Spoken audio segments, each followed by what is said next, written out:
Kia ora koutou. It's Maxime. So today I will give you a short overview of the new documentation system based on Markdown and Git. And for this first video, I'll just highlight a little bit where things are, where are the files, the folder, and how things are organized. In a subsequent video, we'll see how to edit and make some changes. So here is our traditional Zendesk-based documentation, but you can see that we have a little banner here that can redirect us to our new documentation. Let's have a look at it. So the new documentation is very similar to the original one in terms of content, but the layout has changed a little bit. And on the left here, you have this new menu, which can be folded and unfolded.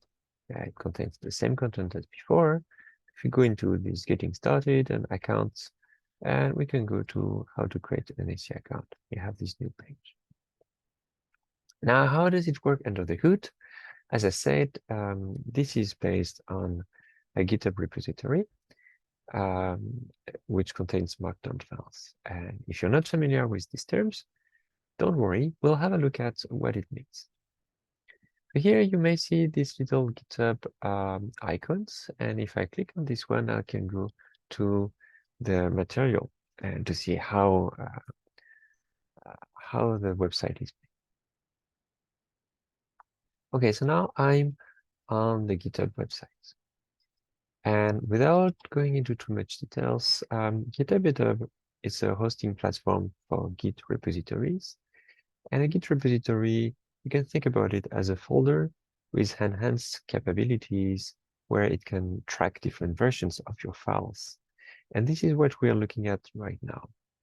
So we have this support docs Git repository, and the view we have in front of us are the files and folders contained in this repository. We'll do a little exploration online, but keep in mind that a lot of the things we're going to show and explain here, you could do it on your own computer if you like to explore using Git locally. So if I scroll down a little bit, we can have a look at the README because it has a couple of interesting links and contents that it's good to be aware of.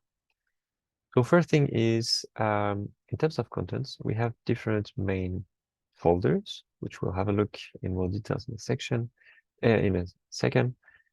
But I'll just want to highlight a few of them right now. So we have a checks folder, and that's mostly for little scripts that will be used to double check when new changes are made, if the vocabulary is right, if there's some spelling mistakes, and also if the style is consistent. So kind of little checks that have been implemented to ensure the consistency and the good quality of the documentation. Now, the main part that will be of interest now is the docs folder, which contains actually the content of the documentation. The other files are supporting files and will help to build this fantastic website, but it's not the actual content. And another one which is very important to know about is the docs, the assets folder within the docs folder. And this one contains the images, for example. Now, the aim of this video is to introduce you to the documentation and how it's made, and also where to find information to edit the documentation. And this is the section of the README file that will be of interest for you, which is the developer documentation. These pages are not, they are hosted on the same documentation portal. However, they are not linked directly, so you will need to go through GitHub to find the link where to find it. For example, we have a contributing page, and if I open it now, you'll see that this is still in the docs website, but this one has there's no way to find it from the main menu. And this one details multiple ways to contribute. We'll get back to this in a subsequent video. Okay.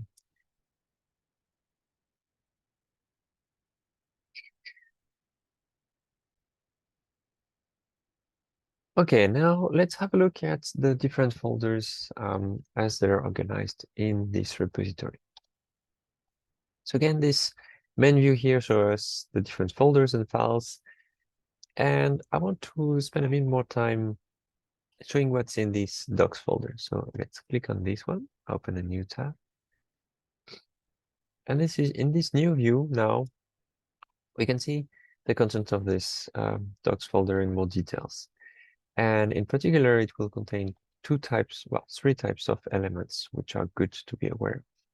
The first one will be the markdown files. So they end with .md extension, and these are the actual page which will be displayed. And let's have a look at an example right now. So if we go into the getting started, how to access the HPC, and let's pick the port forwarding, for example. So that will be one page. I will go to the documentation website and find the same page to show you the difference when it's rendered. So getting started, we're accessing an HPC, and port forwarding, that's the one. So here you see the fully rendered version for the users. And you can see there are these nice blocks which are rendered, a bit of code here. So all sort of things which are maybe there's a bit of, yeah, here we have a bit of emphasizes. So the text looks different, a bit of bolding here. Okay, now if we look here, this is kind of a semi-rendered, so GitHub is trying to be helpful, and it is more or less, by showing us a bit of the formattings. For example, we can see the bolding here. However, some things are a little bit missing, and it might not be the best way to preview the page. We'll see later a better way.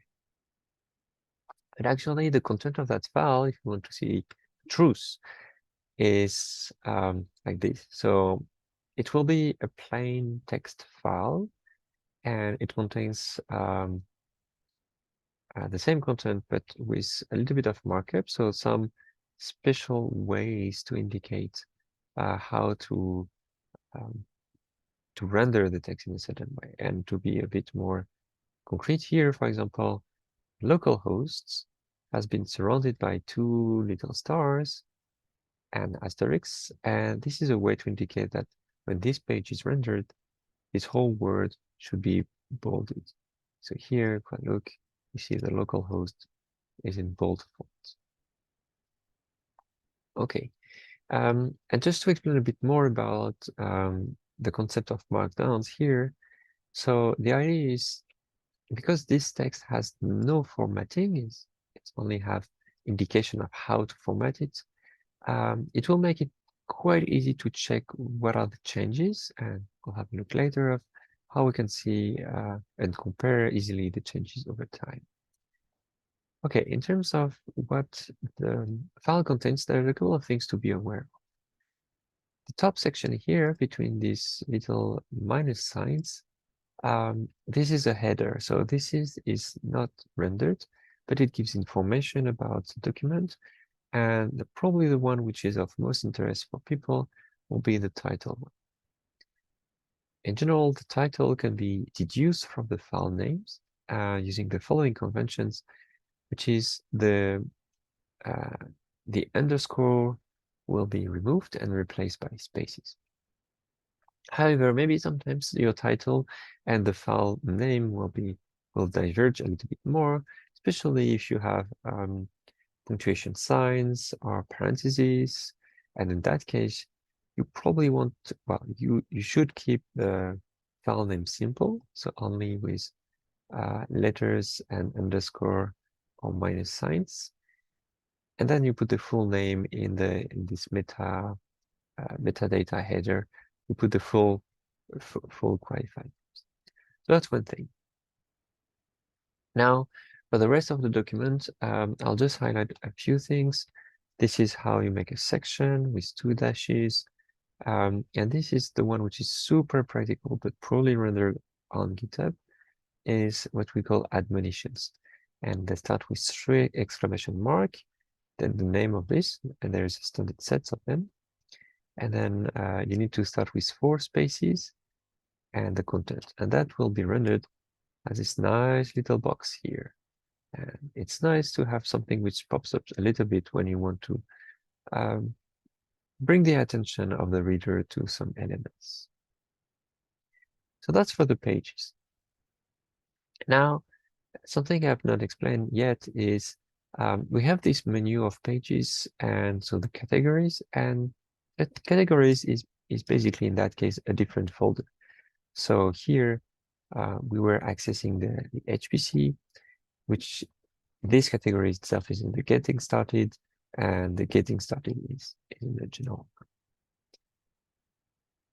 The next question will be, how do we organize these different categories in terms of ordering them?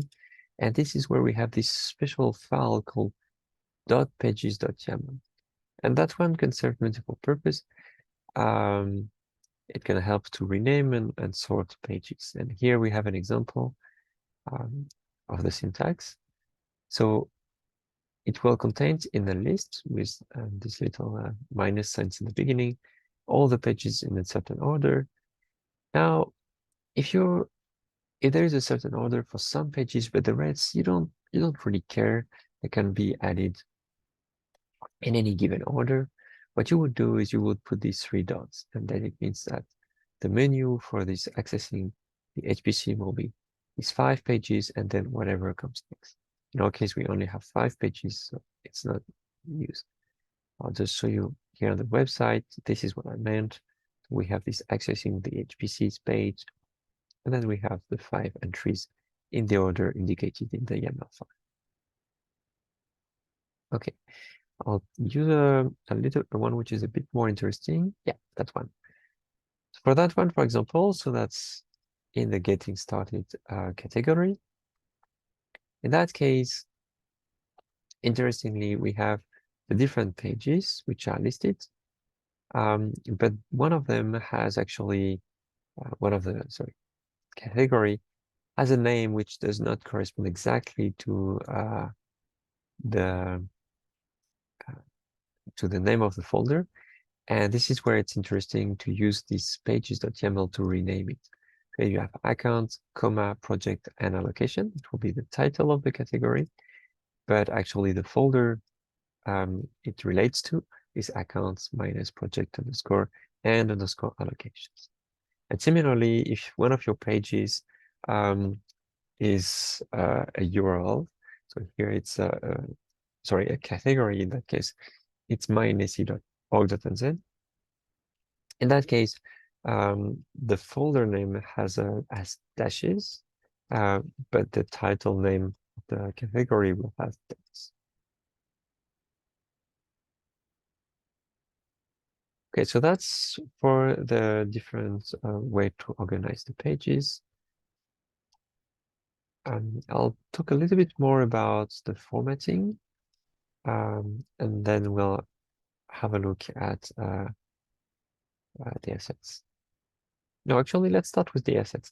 So a final note is where to put the images.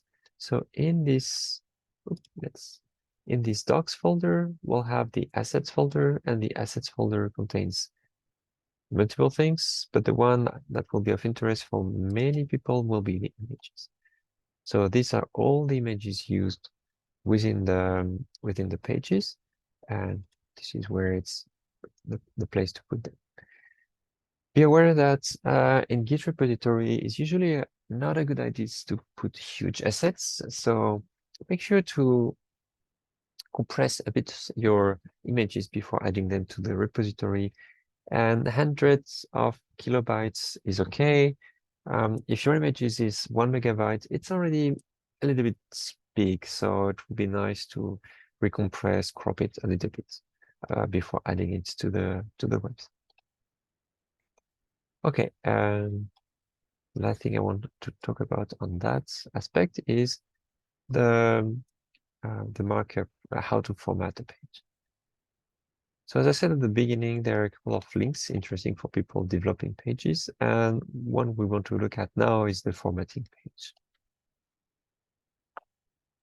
And so that one describes, it's kind of a summary of what are the good markup, the the entries to be aware of. And so, for example, if you want to add a section like this one, and we always start with level 2, you can put two of these signs. Then if you want to have line breaks, you can put two spaces at the end of a line. You don't see them here, but they have 2 spaces. How to emphasize the text, you can bold it, you can make it italic. Something very cool is you can have multiple tabs, and always in this page you'll have the rendered version, and in these little boxes, how that looks like when you type it in a file. And as I was mentioning before, we have these blocks of admonitions. And here, for example, you have how to make a warning, and they can have optionally some titles. I think let's have a look at the code also, which is quite nice and quite important for support documentation. So if you want to insert some code blocks like this one with a little bit of highlighting, you put some 3 backticks and an indication of what's the language. So typically if it's a Python snippet, you put Py or Python. But if it's the output from shell, you may want to put sh, etc., etc. Next one will be images. So for images and links in general, the syntax is quite similar. It starts with an exclamation mark. You put opening square brackets, the title of the images, and then within parentheses, the path. And because everything is rendered from the docs folder, you will start with a /. For the links, as I said, it's almost the same, but we don't have the exclamation mark at the beginning. And this is how you will render the link. For example, so here, external link, and then you have the actual URL of the link. And you can also link internally pages. And in that case, again, we start from within the docs folder. So you would put in that case, the internal links goes to password expiry. You just do this. Okay, so that was a little tour of the formatting. And there's more about how to make lists, tooltips, and tables, which I won't go through right now. So to end our little tour of the Git repository, I'll highlight a couple of other things in this interface that can be useful to find information about how development is going on Tuesday. The first one is the timeline. So if you want to see how, what are the different changes that have been made. So in Git, we talk about commits for any atomical change. So a change to a few files which have been made together will be a commit. So the timeline will be here in this commits part. So I'll open it in a new tab. And here you can see the different changes which have been made. So for example, I made a change 40 minutes ago, and that's one commit. And it has actually, we can look at the commit details in a second, as a hash in particular. And you can see the other commits which have been made previously on different days. So it can be a good way to keep an eye on what's going on in terms of changes. Now, an additional important concept to be aware of are branches.